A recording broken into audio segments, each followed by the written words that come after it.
Welcome back to the deep dive. We're going to be exploring teacher education today, specifically how primary school teachers are trained to teach health and physical education. Yeah. You've shared some research that really highlights how important it is to have good HPE instruction right from those early years. And Right? we're excited to kind of dig into that. Absolutely. Yeah. And we have excerpts from a UK research study Okay. that looked at a teacher education program so effective it was awarded outstanding Wow. by Ofsted, which is their Office for Standards in Education. Outstanding. That's quite an accolade. It is. I'm curious though, HPE sometimes feels like the underdog in education. Yes. What's the historical context kind of behind this program? What led to this? Well, both here in Australia and internationally, Mhm. HPE has faced challenges. Yeah. And way back in 1992, Okay. an Australian Senate inquiry revealed a concerning decline in the quality of HPE that was happening. Interesting. And it wasn't because people didn't care about the subject, but rather because of a lack of resources, Yeah. dedicated time in the school day, and importantly, a shortage of qualified HPE teachers. So a lack of support and qualified teachers was creating a real bottleneck then for quality HPE experiences. Absolutely. Yeah. Okay, that makes a lot of sense. Yeah. Were there similar issues happening over in the UK then? Yeah, absolutely, yeah. Yeah. This study was conducted in the UK, Right.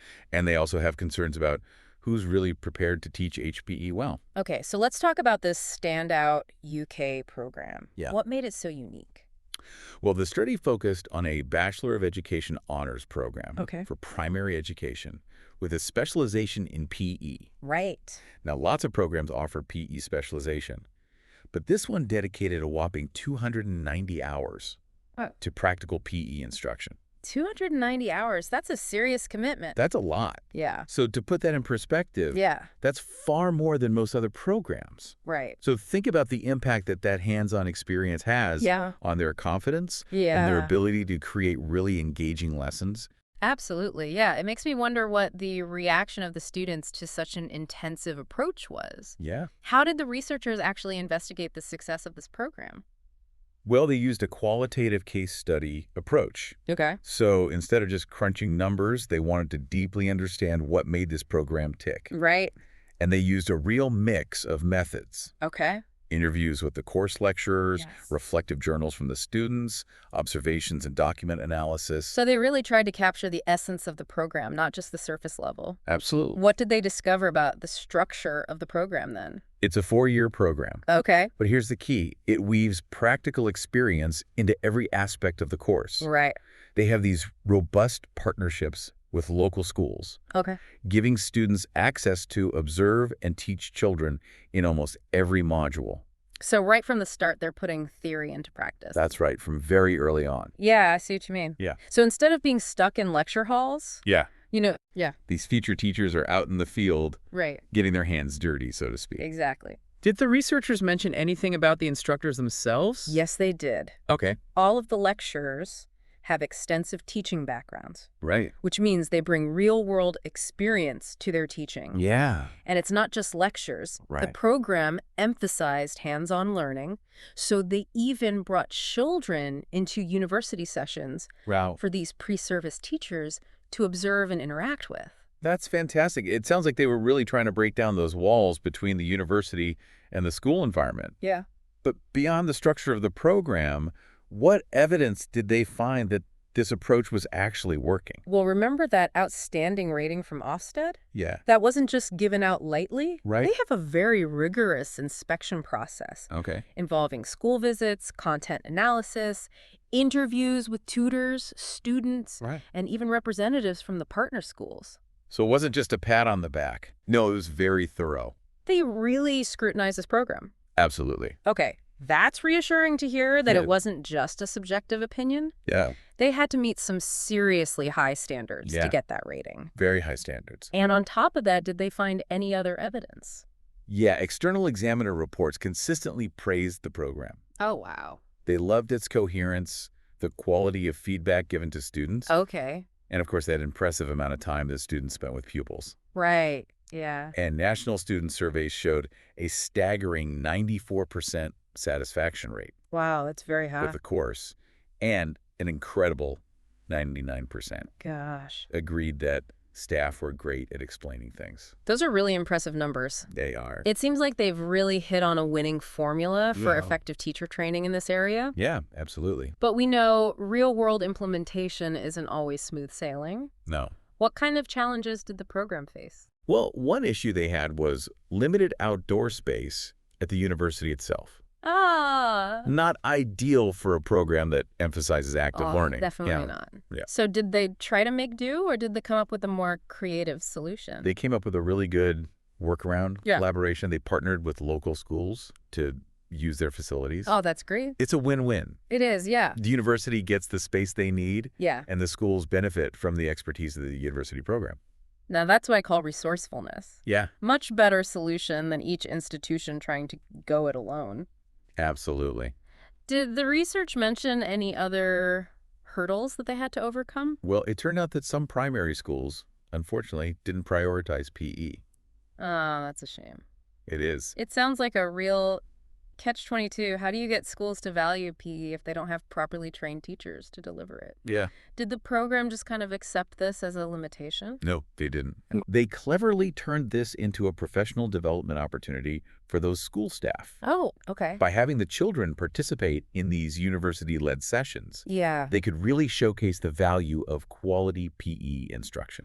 that's fantastic. Yeah, What a subtle but effective way to advocate for the importance of HPE. absolutely. Did they address the role of head teachers in all this at all? Yeah, absolutely. Okay. They knew that head teachers played a crucial role in determining staffing and resource allocation. Right. So they prepared these pre-service teachers to be advocates for their expertise, Okay. giving them the tools to really make the case for specialized PE instruction. So they were empowering these future teachers to be change makers from day one. Exactly. I admire that proactive approach. Yeah. Were there any other challenges that they faced? Well, they did highlight some concerns about funding, Okay. particularly the potential impact on their residential outdoor education camp Right. and the tightening of research grants. Yeah. It's a good reminder that even the most successful programs Yeah. aren't immune to budget realities. That's right. But despite these challenges, the research also pointed out something called a hybrid space, Yes. which was a key feature of this program. Can you tell me a bit more about that? Yeah, so the study identified several features of this program that really aligned with this concept of a hybrid space, Okay. which is where those boundaries Yeah. between the university and school environments are kind of blurred. Okay. So those strong school-university partnerships weren't just about sharing facilities. Right. They were really deeply embedded in the course planning and the scheme of work. Okay. And this fostered a real sense of integration Yeah. and shared responsibility for teacher preparation. It seems like they were moving away from that siloed approach where the university exists in its own bubble Yes. and then the schools are out there on their own. Exactly. Yeah, okay. But even the physical location of the PE center played a role. It was situated right between the university and the partner schools. Right. So it acted as a kind of metaphorical and practical bridge. I see a physical representation of that blurred boundary. Exactly. Yeah, that's great. Yeah. And their observations Okay. revealed genuine, mutually respectful relationships between the teacher educators and the school staff. Okay. They weren't operating from this kind of hierarchical, we know best mentality, Right. but rather a shared belief in the value of quality HPE Yeah. and a real synergistic approach Yeah. to teacher training. It really sounds like a true partnership, Yeah. not just a one-sided arrangement. Exactly. Did they observe any specific examples of this collaboration in action? Yeah, they did. Okay. Their visits to the schools revealed a lot. Okay. The teacher educators were welcomed and respected, Right. and the school staff, Yeah. from head teachers to classroom teachers, Yeah. were enthusiastic about the partnership and Fantastic. eager to learn from the university program. It speaks volumes about the level of trust and respect they'd built. God. It's not just a partnership on paper, but a vibrant collaboration in practice. Exactly. Yeah, this idea of a hybrid space has me really curious. Yeah. I'm eager to explore its implications further, and I'm sure our listener is too. Yeah, me too. So we'll delve deeper into that after a quick break. Sounds good. This hybrid space idea has got me really thinking. Yeah. It feels like we're on the verge of a big aha moment here. Yeah. You mentioned those blurred boundaries between the university and those school environments Right. and the physical location of the PE center acting as a bridge. Yeah. But can you paint a clearer picture for me Sure. and for our listener Yeah. about what this looks like in practice? Absolutely. How does it actually benefit those future teachers and ultimately the kids they'll be teaching? Okay, well, imagine a more traditional teacher education program. Right. You spend most of your time in lectures, Yeah. absorbing all the theories. Yeah. And then suddenly, you're thrown into a school placement Right. and expected to put everything into practice. Yeah. It can feel like jumping in the deep end without really knowing how to swim. Oh, I can definitely see how that would be a jarring experience. Yeah. So how does this hybrid space model Yeah. make that transition smoother?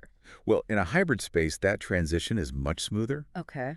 because those boundaries are blurred right from the start. Right. So those pre-service teachers are constantly interacting with children, observing experienced teachers, Yeah. and getting feedback in these real-world settings. So it's not just theoretical. It's not just theoretical, they're living it. They're living it. Yeah. Yeah. So it's less about memorizing facts Yeah. and more about developing this Yeah. practical understanding Practical understanding. of what it takes to be an effective HPE teacher. Exactly. Yeah. And that practical understanding goes beyond just the how-to Okay. of lesson planning or classroom management. It's about developing a really deep appreciation for the value of HPE Yeah. and the confidence to advocate for it within a school system. Which is so crucial given those challenges we talked about earlier, Yes, where some schools don't seem to prioritize PE. it's really important. Yeah. It's like they're equipped then to go out there and be champions for HPE. Absolutely. Yeah. If we connect this to the bigger picture, Yeah. we can really see how this hybrid space Okay. encourages a more collaborative approach to education overall. Okay. It's not just the university preparing teachers to go out into the world. Right. It's a shared responsibility between the university, the schools, and even the wider community. I love that. Yeah, a real sense of shared ownership over these future teachers' success. Absolutely. Yeah. And when you have that shared investment, Yeah. you're more likely to see these innovative approaches to teacher training Right. and a greater focus on continuous improvement. It becomes less about checking boxes and getting certified and more about nurturing this lifelong passion for teaching and excellence in HPE. Yeah, This hybrid space model has so much potential. it does. Do you think this approach could be applied to other areas of teacher education? Absolutely. The possibilities are endless. Wow. Think about early childhood education, Yeah. special education, Okay. even subjects like science or math. Right. Anywhere where practical experience and collaboration are key ingredients Yeah. for effective teaching. That makes a lot of sense. Yeah. But how do we actually make this happen? How do we move beyond this inspiring concept Yeah. and actually implement it Yeah. in more teacher education programs? Yeah. What steps can universities and schools take to create these hybrid spaces? That's the million-dollar question. It is. While this research doesn't give us all the answers, Okay. it does offer some really valuable insights Okay. based on this program's success. Okay. So first and foremost, Yeah. it requires a genuine commitment to collaboration. Okay. And I mean truly working together as partners, Yeah. not just paying lip service to the idea. So putting aside any territorialism Absolutely. or we know best attitudes. Exactly. Yeah. It also requires a shift in mindset. Okay. We need to move away from this idea of the university Right. as the sole source of knowledge Yeah. and the school as merely a placement site. Right. It's about recognizing the expertise and the value that both institutions bring to the table. It's about recognizing that everyone involved Yeah. has something to offer. Absolutely. And something to learn. Exactly. Yeah. And of course, resources are essential. Of course. Yeah. We need that dedicated time for collaboration, Yeah. funding for joint initiatives, and Mhm. support for developing these innovative programs. Absolutely. Yeah. After all, even the best ideas need fuel to get off the ground. They do. Yeah. But I have a feeling you're going to say that the real magic comes from the human element.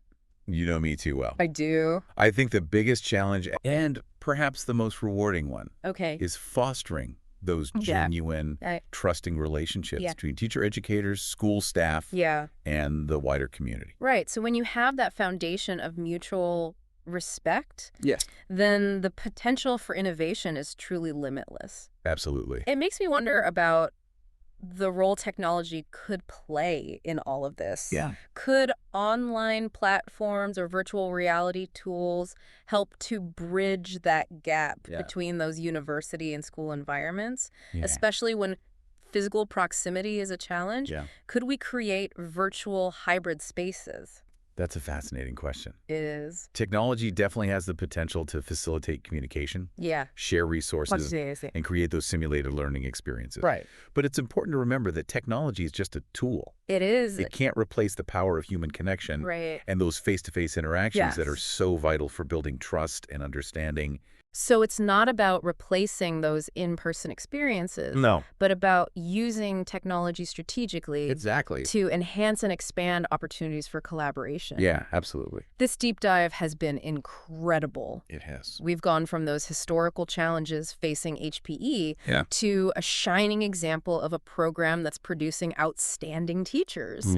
And now we're exploring this potentially game-changing concept of a hybrid space. Right. It's definitely sparked a lot of ideas for me about how to apply this thinking to my own work. Good. What stands out to you as the biggest takeaway from all of this? I think for me, it's a powerful reminder that teacher education isn't just about imparting knowledge. Right. It's about nurturing a passion for teaching and empowering future educators to be those agents of change. And this hybrid space model offers a fantastic framework for achieving that goal. Right. It fosters that collaboration, blurs those boundaries, and creates that sense of shared responsibility for preparing the next generation of teachers. And ultimately, it's about improving the lives of children by ensuring they have access to amazing HPE instruction. Absolutely. What a wonderful and impactful goal. It is. This conversation has given me so much to think about. Good. But before we wrap up, let's zoom out a bit. Okay. What broader implications could this research have for the future of education as a whole? That's a question that deserves its own deep dive. It does. But if I had to offer one thought, it would be this. The hybrid space model challenges us to rethink our traditional assumptions about the roles of universities, schools, and the wider community in education. Right. It invites us to embrace a more collaborative, interconnected, and learner-centered approach where everyone has a stake in the success of our children. I love that. It's a vision of education that's more dynamic, more responsive to the needs of our ever-changing world, and ultimately more empowering for everyone involved. Absolutely. This research offers a real glimmer of hope. It does. A roadmap for how we can move forward in a more collaborative and effective way. Absolutely. It provides a framework for innovation, collaboration, and a renewed focus on the human element of learning. Right. It reminds us that even amidst the complexities of modern education, we can create spaces where passion, expertise, and a shared commitment to excellence can truly flourish. This deep dive has really lived up to its name. It has. We've explored some really fascinating insights and emerged with a fresh perspective on teacher education. Absolutely. Before we sign off, though, I have a feeling you have one of those thought-provoking questions. I do. To leave our listener with something to ponder as they continue their own exploration of this topic. Okay, well, here's something to consider. Okay. If we embrace this hybrid space concept more broadly, what new opportunities might emerge for improving teacher education and ultimately enhancing students' learning experiences? That's a great question to leave our listener with a real call to action to think about how we can create even richer and more impactful learning environments for our future generations. Absolutely. Thank you so much for guiding us through this deep dive. My pleasure. And to our listener, we hope this conversation has inspired you to keep exploring, questioning, and diving deep into the world of knowledge. Absolutely. Until next time. You see that? That is a fantastic question to consider. It is. You know, it's so easy to get caught up in the logistics of these new models. Right. But it is so important to keep that focus on how we can really improve the learning experience for everyone. Yeah. Thinking about all this, it occurs to me that this research we've been discussing was based on one specific program in the UK. Right. Do you think these findings and this hybrid space model are applicable to other contexts, like here in Australia? That's a great question. Yeah. While those specific details of this particular program might need some tweaking to fit different contexts, right, I think those underlying principles, collaboration, hands-on experience, and blurring those boundaries between theory and practice, those are universally applicable. Okay. And the challenges that this program addressed, like the need for highly qualified HPE teachers and advocating for the subject's importance. Yeah. Those resonate globally. So it's not about copying this program exactly. No. But about taking those core principles and adapting them to each education system's unique needs. Exactly. And that's where the real work begins. Right. We can draw inspiration from this research. Yeah. Critically examine its relevance. Okay. And then have those essential conversations with all the stakeholders. Right. That's how we can co-create these hybrid spaces that are both effective and equitable. Right. In any context. In any context. This entire deep dive has been incredibly thought-provoking. It has. We've gotten this glimpse into a really innovative approach to teacher education. Right. One that has the potential to transform not just how we train teachers, but how we think about education as a whole. Absolutely. As we wrap up, is there one key message you'd like our listener to take away from this conversation? If I could leave the listener with just one idea, it would be this. Never underestimate the power of collaboration. Powerful stuff. When we break down those silos between universities, schools, and the wider community, we unlock incredible potential. Right. It creates these spaces where innovation can thrive, where teachers can truly flourish, and where all children can benefit from an enriching and empowering education. What a beautiful and inspiring message to end on. Thank you. Thank you so much for sharing your expertise. My pleasure. And guiding us through this fascinating deep dive. It's been great. It's given me, and hopefully our listener, a lot to think about and act on. Absolutely. So until next time, keep exploring, keep questioning, and keep diving deep into the world of knowledge. I will.